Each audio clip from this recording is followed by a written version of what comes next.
राष्ट्र सर्वप्रथम, राष्ट्र सर्वप्रथम, राष्ट्र सर्वप्रथम, राष्ट्र सर्वप्रथम। राष्ट्र सर्वप्रथम की बात कार्यक्रम में आप सभी राष्ट्रवासियों का हार्दिक स्वागत है। लोकसभा और विधानसभा चुनाव की तारीखों के ऐलान के एक दिन बाद निर्वाचन आयोग ने चुनावी कार्यक्रम में बदलाव किया है। अरुणाचल प्रदेश और सिक्किम के चुनावी कार्यक्रम में बदलाव करते हुए आयोग ने कहा कि अब दोनों राज्यों में मतगणना 4 जून की जगह 2 जून को होगी।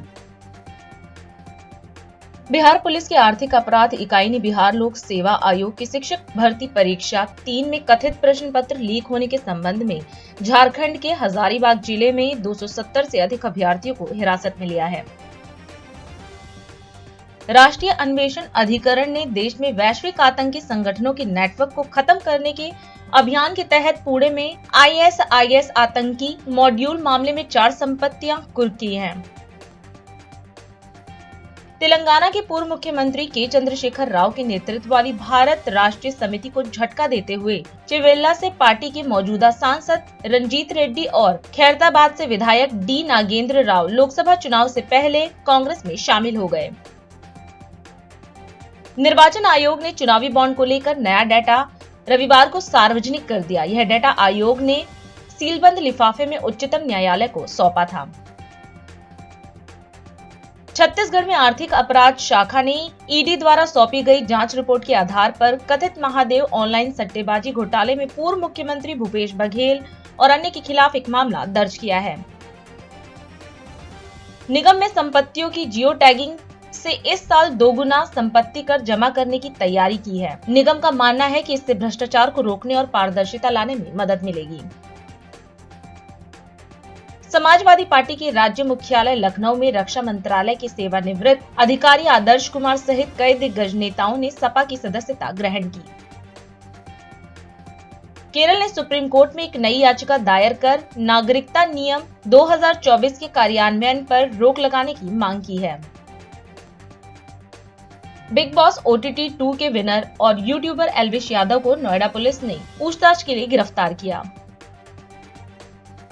प्रधानमंत्री नरेंद्र मोदी ने आंध्र प्रदेश के पलनाडु में एक विशाल सार्वजनिक रैली को संबोधित किया। इस दौरान पीएम ने कार्यक्रम को संबोधित करते हुए लोकसभा चुनाव की तारीखों के ऐलान का भी जिक्र किया। उन्होंने कहा कि त्रिदेवों के आशीर्वाद से हमारी सरकार के तीसरे कार्यकाल में देश और भी बड़े निर्णय लेगा। इसके साथ ही पीएम ने कहा कि एनडीए गठबंधन क्षेत्रीय आकांक्षाएं और राष्ट्रीय प्रगति दोनों को साथ लेकर चलता है। कल ही देश में लोकसभा चुनाव का बिगुल बजा है और आज मैं आप सबके बीच आंध्र प्रदेश में हूं। तीसरे कार्यकाल में देश और भी बड़े निर्णय लेगा। आप सब देखिए, ये संयोग देखिए, इस बार चुनावों के परिणाम 4 जून को आने वाले हैं।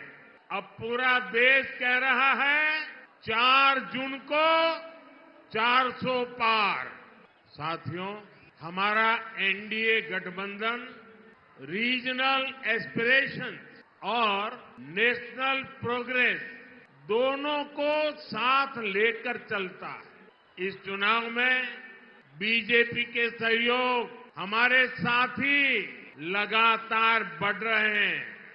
एनडीए की ताकत बढ़ रही है।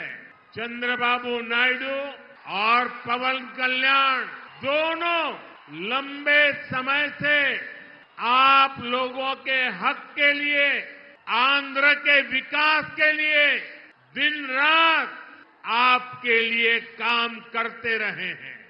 एनडीए का लक्ष्य है विकसित भारत के लिए विकसित आंध्र प्रदेश का निर्माण।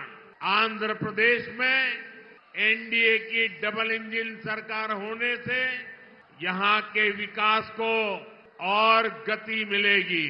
साथियों, केंद्र की एनडीए सरकार गरीब की सेवा करने वाली सरकार है, गरीब की चिंता करने वाली सरकार है। हमारी सरकार के 10 साल में 25 करोड़ लोग गरीबी से बाहर निकले हैं। पूरी दुनिया में एनडीए सरकार के विकास कार्यों की चर्चा हो रही है। एनडीए सरकार ने आंध्र प्रदेश में गरीबों को पीएम आवास योजना के करीब 10 लाख घर दिए हैं। यहाँ पलनाडु में गरीबों को करीब 5,000 पक्के घर बनाकर दिए गए हैं। जल जीवन मिशन के तहत आंध्र प्रदेश के करीब 1 करोड़ परिवारों तक नल का कनेक्शन पहुंचा है। आयुष्मान भारत योजना के तहत यहां 1.25 करोड़ से ज्यादा गरीबों ने अपना मुफ्त इलाज कराया है। आज एनडीए सरकार की वजह से यहाँ पलनाडु के 5 लाख से ज्यादा जरूरतमंदों को मुफ्त राशन भी मिल रहा है। हमारी सरकार किसानों की छोटी छोटी जरूरतों को भी ध्यान रख रही है। पीएम किसान सम्मान निधि के तहत यहाँ पलनाडु के किसानों को 700 करोड़ रुपए से ज्यादा दिए गए हैं। यहाँ केंद्र सरकार की योजनाएं और बेहतर तरीके से लागू हो, इसके लिए आपको ज्यादा से ज्यादा संख्या में एनडीए के सांसद, एनडीए के विधायक इनको जिताना है। एनडीए के सभी सांसद, एनडीए के सभी विधायक बहुत सेवा भाव से आपके लिए काम करेंगे, ये मोदी की गारंटी है। सीएम योगी ने रामपुर में 610 करोड़ की 84 विकास परियोजनाओं का लोकार्पण और शिलान्यास किया। इस दौरान कार्यक्रम को संबोधित करते हुए सीएम योगी ने योजनाओं के लिए प्रदेश की जनता को बधाई दी। उन्होंने कहा कि रामपुर आज अपनी नई पहचान बना रहा है। यहाँ स्ट्रीट वेंडरों के लिए रामपुर ने मॉडल दिया है और पीएम स्वनिधि योजना से उनका उद्धार हो रहा है। सीएम ने कहा कि पीएम मोदी ने देश के सामने नया विश्वास गढ़ा है, दुनिया भर में भारत का सम्मान बढ़ा है। होली के पूर्व 610 करोड़ रुपए की परियोजनाओं के साथ मैं और प्रदेश अध्यक्ष जी आज यहां पर आए हैं। मैं इसके लिए रामपुर की सभी जनता जनार्दन को हृदय से बधाई देता हूं। बहनों और भाइयों, हमारे सांसद जी ने, ओलख जी ने, राजबाला जी ने, सक्सेना जी ने, रफीक अंसारी जी ने और हमारे सभी जनप्रतिनिधियों ने जो प्रयास किया, उसका परिणाम है रामपुर आज अपनी एक नई पहचान बना रहा है, विकास की नई पहचान। यहां प्रगति माल भी बन रहा है और पीएम स्वनिधि योजना में स्ट्रीट वेंडर के व्यवस्थित पुनर्वास का कार्यक्रम कैसे बनना है, उसका एक मॉडल भी रामपुर ने दिया है। वायरस यहां पे पहले इसी रामपुर में जबरन गरीबों की जमीनों पर कब्जा किया जाता था। आज पीएम स्वनिधि योजना में उनके पुनरुद्धार और पुनर्वास का कार्यक्रम किया जा रहा है। हमारा रामपुर फिर से अपनी नई पहचान के साथ आगे बढ़ रहा है। ये 610 करोड़ रुपए की परियोजनाएं इसी उपहार के क्रम में यहां के लिए प्रदान की जा रही हैं। इसके लिए मैं आप सबको हृदय से बधाई देता हूं। बहनों और भाइयों, आज हम सब जानते हैं, अभी मुझसे यहां मांग कर रहे थे हमारे यहां के जिला के अध्यक्ष जी भी, सांसद जी भी, हमारे यहां के जनप्रतिनिधि भी, कि यहां पे एक सर्किट हाउस का हमने निर्माण किया है। इस सर्किट हाउस का नाम कोई होना चाहिए, तो हमने कहा भी संत शिरोमणि रविदास जी से अच्छा नाम और क्या हो सकता है। मन चंगा तो कटौती में गंगा, ये संत रविदास जी ने कहा था। और उस समय उन्होंने उस कालखंड में भी कर्म की साधना को महत्व दिया था, कर्म की साधना। और तब उन्होंने कहा था, मन के जीते जीत है, मन के हारे हार, मन चंगा तो कटौती में गंगा। और संत रविदास जी की ये उक्ति आज भी हम सब के लिए उतनी ही सार्थक है। बहनों भाइयों, प्रधानमंत्री मोदी जी ने आज देशवासियों के सामने एक नया विश्वास भरा है, एक नया विश्वास। दुनिया में भारत का सम्मान बढ़ा है। जब दुनिया में भारत का सम्मान बढ़ा है, ये केवल मोदी जी का ही नहीं सम्मान बढ़ा है, केवल भाजपा के मंत्री और भाजपा के पदाधिकारियों का नहीं बढ़ा है, 140 करोड़ भारतवासी आज जब दुनिया के अंदर जाता है, दुनिया उसे सिर माथे पर बिठा करके सम्मान देती है। तो 140 करोड़ लोगों का सम्मान प्रधानमंत्री मोदी जी के कारण बढ़ा है। देश की सीमाएं सुरक्षित हुई है। देश की सीमाओं की सुरक्षा का मतलब हमारा देश पूरी तरह सुरक्षित हुआ है। नक्सलवाद समाप्त, आतंकवाद समाप्त, उग्रवाद समाप्त, इंफ्रास्ट्रक्चर के बड़े बड़े कार्य हो रहे हैं। Highway, railway, waterway, airport. अभी मोड़ापाड़े एयरपोर्ट में हम उतरे तो मैं देख रहा था कि मुरादाबाद दूर है, रामपुर नजदीक है। रामपुर को सबसे ज्यादा लाभ उसका मिलना है। और वहां पे जो रामपुर का बाईपास बन रहा है ना, रिंग रोड, यह तो आपकी दूरी को और भी कम कर देगा। बधाई हो आपको, इसका भी शिलान्यास हो गया है। बहनों और भाइयों, विकास का एक कार्य हाईवे के रूप में, रेलवे के रूप में, एम्स के रूप में, उद्योग के रूप में, आईआईटी के रूप में, आईआईएम के रूप में एक नई पहचान बना रहा है। स्वास्थ्य की उत्तम व्यवस्था हो, शिक्षा की अच्छी व्यवस्था हो, उद्योग के अनुकूल माहौल हो, सुरक्षा का बेहतर, कानून का राज हो।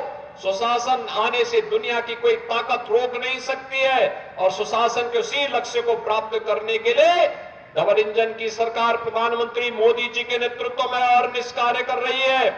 और इसीलिए तो आज देश भर से एक आवाज उठ रही है, एक स्वर है पूरे देश से, और वह है 2024 के लिए। 2024 में फिर एक बार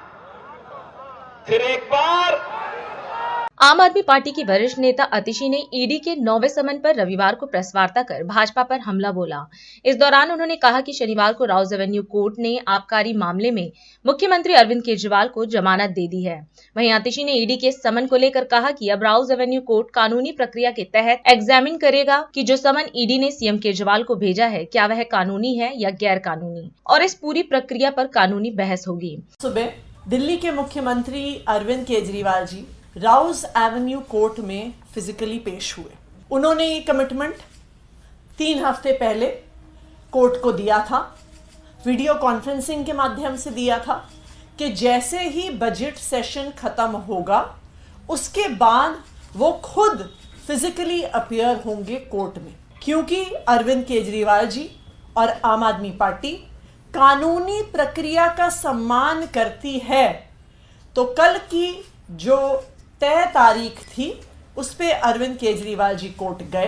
अरविंद केजरीवाल जी को कल सुबह जमानत देकर, तो जो भारतीय जनता पार्टी के नेता बार बार प्रेस कॉन्फ्रेंस कर रहे थे, कह रहे थे कि जी भाग रहे हैं, गिरफ्तार होंगे, कल उनको अपना जवाब मिल गया।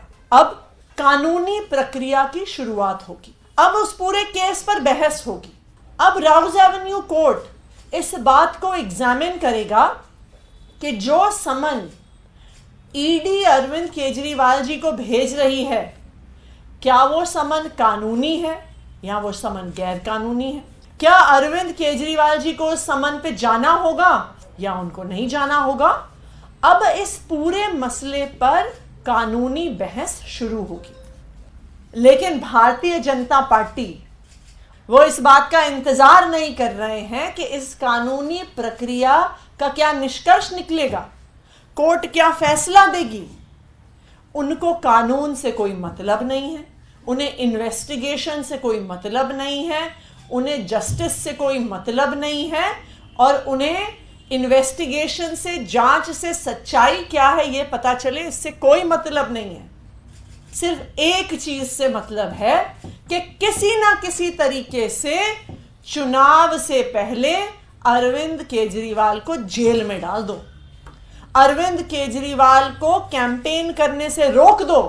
और यही कारण है कि कोर्ट की प्रक्रिया जैसे शुरू हुई उसके खत्म होने का इंतजार नहीं किया, कुछ ही घंटे के अंदर अंदर उसी केस में जिस पर कोर्ट में बहस हो रही है, कल शाम को अरविंद केजरीवाल जी को एक और समन ईडी ने भेज दिया। अब शायद उन्हें लग रहा है कि उनकी जो गिरफ्तारी का मकसद है ये इस केस से पूरा ना हो, तो इसलिए उन्होंने एक और फर्जी केस में कल अरविंद केजरीवाल जी को नोटिस भेज दिया। उन्होंने दिल्ली जल बोर्ड से जुड़े हुए किसी इन्वेस्टिगेशन को ज्वाइन करने को कहा है। एक ऐसा केस जो आज तक हमें पता भी नहीं चला है कि इसमें जांच क्या हो रही है, इसमें तथाकथित घोटाला क्या हुआ है, इसमें ईडी ने केस क्या दर्ज किया है, इस पर कोई खबर नहीं है। तो क्या सीक्वेंस ऑफ इवेंट्स है कि अरविंद केजरीवाल जी कोर्ट जाते हैं, कानूनी प्रक्रिया का सम्मान करते हैं, कोर्ट उन्हें बेल देती है और समन लीगल है कि नहीं है उसको एग्जामिन करना शुरू करती है। उन्होंने शाम को ही अरविंद केजरीवाल जी को 2 और समन भिजवा दिए। ये क्या है? ये मामला जल बोर्ड वाला है क्या? ये तो हम भी जानना चाहते हैं। ये किसी को नहीं पता कि ये मामला क्या है, इसमें किस चीज की जांच हो रही है, क्या कह रहे हैं कि क्या घोटाला हुआ, ये किसी को नहीं पता। तो इसलिए ऐसा लगता है कि गिरफ्तारी करने के लिए कोई बैकअप प्लान की शुरुआत हो रही है कि अगर इस मामले में नहीं गिरफ्तार कर पाए तो उस मामले में गिरफ्तार कर लेंगे, दूसरे मामले में नहीं गिरफ्तार कर पाए तो क्या पता 2-4 दिन में एक तीसरा मामला खुल जाए, तीसरे मामले में नहीं गिरफ्तार कर पाए तो कोई चौथा मामला खोल देंगे। जो ये कानूनी प्रक्रिया चल रही है, जो ये केस चल रहा है राउज एवेन्यू कोर्ट में, उसके कंक्लूजन का वेट क्यों नहीं कर सकती है? जब कोर्ट इस मामले को एग्जामिन कर रहा है तो क्यों उनको और समन पे समन भेजने की जरूरत है? वो खुद कोर्ट गए, हम कोर्ट नहीं गए, हम उनके समन के खिलाफ कोर्ट नहीं गए, ईडी खुद कोर्ट गई और अब वो खुद उस कानूनी प्रक्रिया के खत्म होने का इंतजार नहीं कर रहा है। क्यों? क्योंकि अरविंद केजरीवाल को किसी भी हाल में गिरफ्तार करना चाहते हैं। अभी समय है एक ब्रेक का, हम चलते हैं ब्रेक पर, आप कहीं जाए नहीं, छोटा सा break. Powered by Kamal Buildtech Private Limited, fulfilling promises. With our professional team and experience of delivering projects, in past we guarantee you peace of mind and top quality work in an affordable price. और अधिक खबरों के लिए आप हमारे YouTube channel दैनिक India दर्पण को अभी सब्सक्राइब करें और नोटिफिकेशन के लिए बेल आइकन को प्रेस करना ना भूलें। राष्ट्र सर्वप्रथम की बात कार्यक्रम में ब्रेक के बाद एक बार फिर आप सभी राष्ट्रवासियों का स्वागत। एआईसीसी मुख्यालय में कांग्रेस नेता जयराम रमेश ने प्रेस वार्ता को संबोधित किया। इस दौरान जयराम रमेश ने कहा कि कल भारत जोड़ो न्याय यात्रा संपन्न हुई। उन्होंने बाबा साहेब अम्बेडकर की पवित्र चैत्य भूमि पर भारत जोड़ो यात्रा के समापन को उचित बताया। इसके साथ ही कांग्रेस नेता ने बताया कि भारत जोड़ो न्याय यात्रा के दौरान राहुल गांधी ने कहा था कि हम अन्याय के अंधकार में न्याय का दिया जला रहे हैं, जिसके लिए वे 5 न्याय लेकर आए। नारी न्याय, किसान न्याय, श्रमिक न्याय, हिस्सेदारी न्याय। और इन 5 न्यायों के संदर्भ में कांग्रेस अध्यक्ष मल्लिकार्जुन खड़गे और राहुल गांधी ने हर न्याय के लिए 5 गारंटियां दी हैं।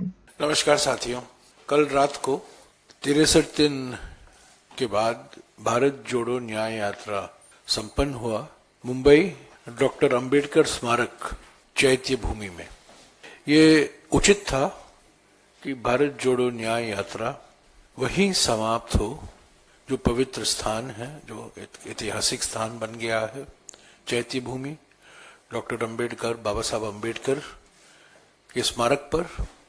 क्योंकि हमारे संविधान के प्रस्तावना का पहला लाइन कहता है सामाजिक, आर्थिक और राजनीतिक न्याय, और इसी को लेकर राहुल गांधी जी ने भारत जोड़ो न्याय यात्रा की शुरुआत 14 जनवरी को तोबाल मणिपुर से किया था।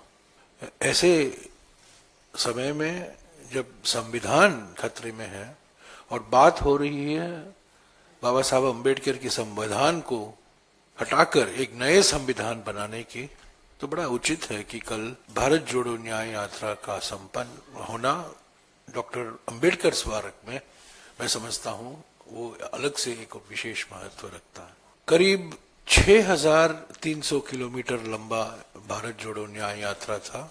106 जिले कवर हुए और जैसा कि मैंने कहा, तोबाल से शुरू हुआ 14 जनवरी को और समाप्ति हुई 16 मार्च को मुंबई में।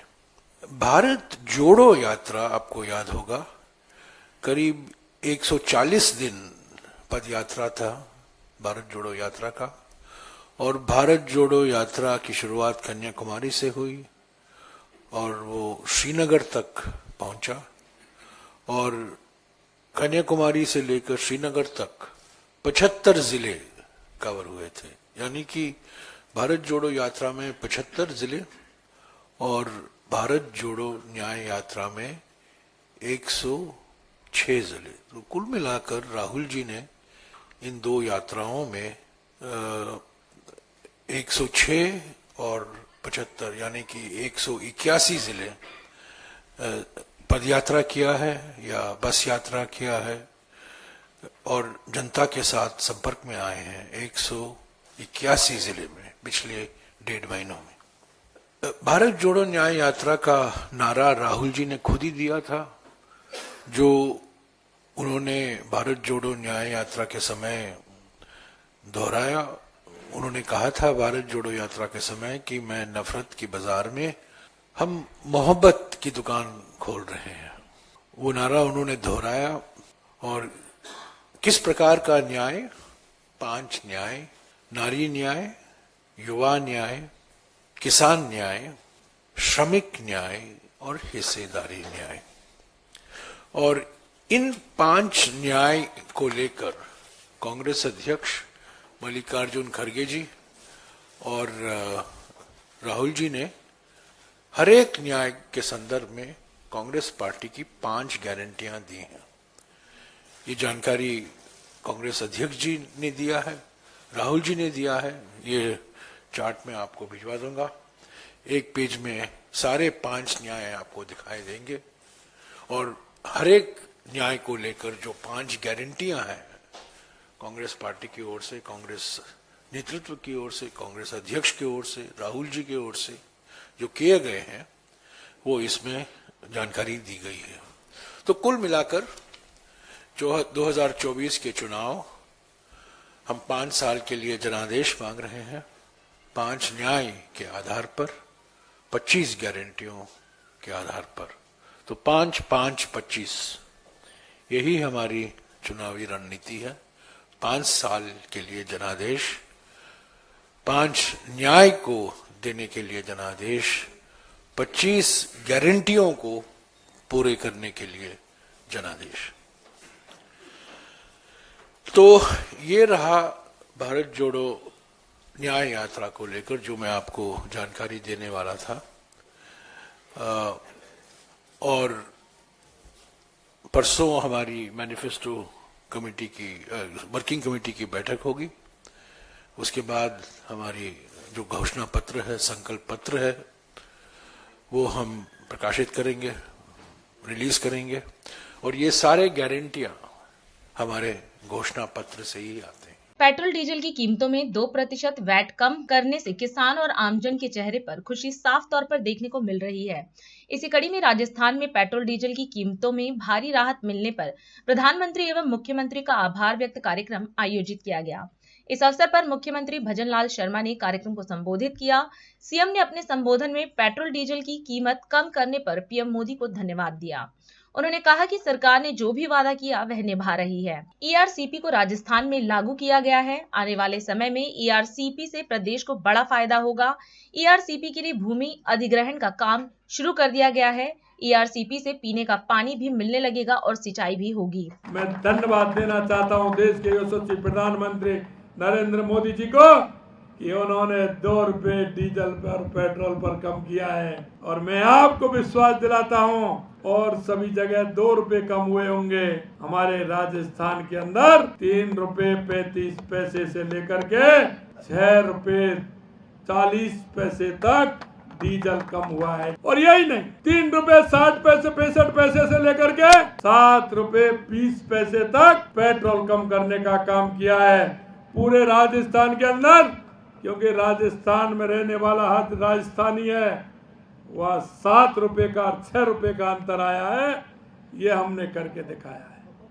मित्रों, मैं आपसे निवेदन करना चाहता हूँ, हमारी सरकार ने जो आपके बीच में वायदे रखे, आपके बीच में हमने वायदा किया था कि ERCP की योजना को हम लेकर के आएंगे। आप सभी को पता है कि सबसे पहले अगर आवश्यकता होती है तो पानी की आवश्यकता होती है। हमारा किसान भाई जब खेत में काम करने के लिए जाता है तो एक बाल्टी, एक केटली, कुछ ना कुछ पानी की व्यवस्था करते हुए खेत में काम करने के लिए जाता है, क्योंकि उसको पीने के लिए पानी की आवश्यकता है। मजदूरों को ले जाता है तो उससे पहले अपनी इंजन या ट्यूबवेल पर जाता है, उनको पहले पानी की व्यवस्था करता है, उसके बाद खेत में लेकर के जाता है। हमने कहा कोई भी काम करते हैं उससे पहले पानी की आवश्यकता होती है, और सबसे पहले हमारी सरकार ने पानी की व्यवस्था की है, और वो आप देख रहे हैं। हमने ERCP से 21 जिलों के लिए पानी की व्यवस्था की है, जिसमें हर जिले को पीने के लिए पानी मिलेगा, और 2,80,000 हेक्टेयर सिंचाई के लिए भी उसमें पानी मिलेगा। हमने काम प्रारंभ कर दिया है, हमारे अधिकारी लग गए हैं, जमीन ग्रहण का कार्य हमने प्रारंभ कर दिया है, हमने काम प्रारंभ किया है, शिलान्यास भी हम ही करेंगे, उद्घाटन भी हम ही करेंगे। हमारी ये ERCP की योजना हमारे इस 21 जिलों की प्यास भी बुझाएगी और किसान के सिंचाई का काम भी करेगी। 2094 में भैरव सिंह शेखावत जी ने यमुना समझौते का प्रस्ताव रखा था, वो 94 में हमारी सरकार ने रखा था। इस बीच में कांग्रेस की सरकार भी आई, राजस्थान के अंदर भी आई, 2004 से 14 तक केंद्र में भी कांग्रेस की सरकार थी, हरियाणा में भी कांग्रेस की सरकार थी। अब हमसे कहते हैं आपने कैसे कर दिया? अरे हम में इच्छा शक्ति इसलिए कर दिया, तुम तो सिर्फ वादा करना चाहते थे किसानों को। हमने 3 जिलों के लिए हमारे यशस्वी प्रधानमंत्री नरेंद्र मोदी जी के नेतृत्व में हमने कहा कि माननीय प्रधानमंत्री जी, हमारे 3 जिले हैं, जमीन अच्छी है लेकिन पीने को भी पानी नहीं है, पीने को भी पानी मिल जाता है, सिंचाई को भी पानी मिल जाता है, तो हमारे किसान की अच्छी स्थिति होगी।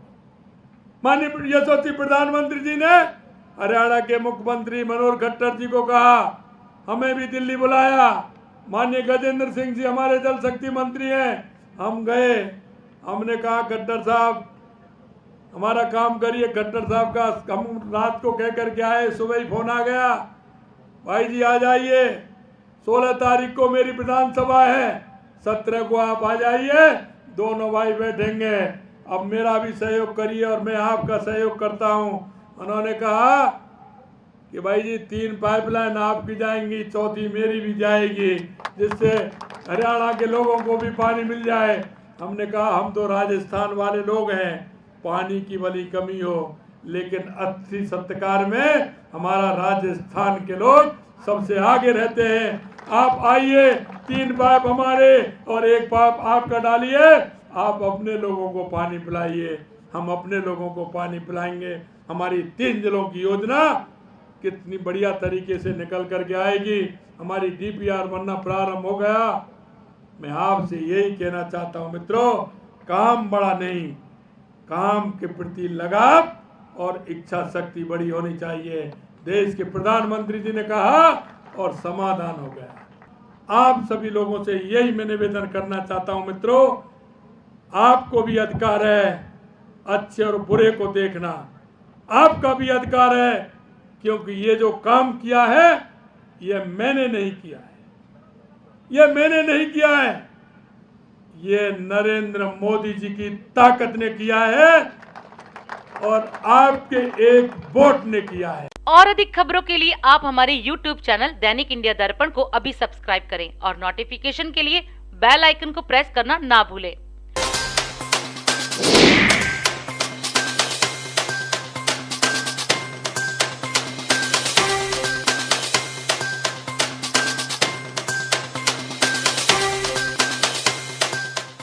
आज हम इस कार्यक्रम में आपसे विदा लेते हैं। आप अन्य खबरों के लिए बने रहे। राष्ट्र सर्वप्रथम, वंदे मातरम, जाग उठा है भारत। राष्ट्र सर्वप्रथम, राष्ट्र सर्वप्रथम, राष्ट्र सर्वप्रथम। इमं